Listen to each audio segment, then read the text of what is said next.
Hello everyone, welcome to my channel. আশা করি সবাই খুব ভালো আছেন। চলে এসেছি আরেকটি মিনি ব্লগ নিয়ে। বাঙালি বাড়ি আর দুর্গা পুজোর আগে ক্লিনিং তো লেগেই থাকে। আমারও মোটামুটি ক্লিনিং কমপ্লিট, তাই ভাবলাম আমার ফ্ল্যাটটার একটা ট্যুর আপনাদের দিয়ে দিই। এটা হলো আমাদের বসার ঘর। এখানে আমি যতটা সম্ভব বিভিন্ন দেশ থেকে ঘুরে যে সমস্ত সুভিনিয়ার কালেক্ট করে এনেছি সেগুলোকে শোকেস করার চেষ্টা করেছি। তো এটা আমার খুব পছন্দের একটা জায়গা। এরপর আসছে এটা একটা করিডোর।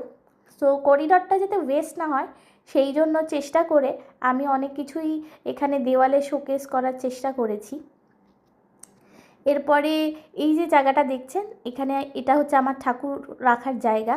এখানে আমার ঠাকুর পুজো হয়। এবার চলে আসুন, এবার আসছে এটা যে দেখতে পাচ্ছেন, এটা হচ্ছে আমার ছেলের ঘর। তো এই ছেলের ঘরটা মোটামুটি সবসময় গাড়ি টাড়ি দিয়েই ভর্তি থাকে। আজকে আমি পরিষ্কার করেছি আপনাদের দেখাবো বলে। আর এটা হচ্ছে আমার অফিস ঘর, মানে এখানে আমি ওয়ার্ক ফ্রম হোম করি এখান থেকে। এই জায়গাটা হচ্ছে ওপেন কিচেন।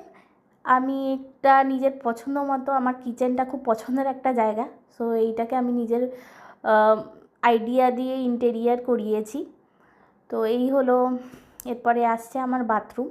তো বাথরুমটা দেখানোর একটাই রিজন হচ্ছে, বাথরুমটা আমি পুরো ব্ল্যাক টাইলস দিয়ে করেছি। আমার বাথরুমের ভেতরটা পুরো ব্ল্যাক, যেটা আমার খুব আমার হাজব্যান্ডের পছন্দ ছিল। এটা আমার বেডরুম। এরপরেই চলে আসছে লাস্ট, যেটা হচ্ছে আমার বারান্দা, যেখানে একটা জবা গাছে দুটো ফুল ফোটানোর আমি চেষ্টা করছি অনেক দিন ধরে। দেখা যাক কবে ফোটে। আশা করি সবাই আপনার আমার ব্লগটা ভালো লেগেছে। কমেন্ট করে অবশ্যই জানাবেন কেমন লাগলো। Tata, bye bye.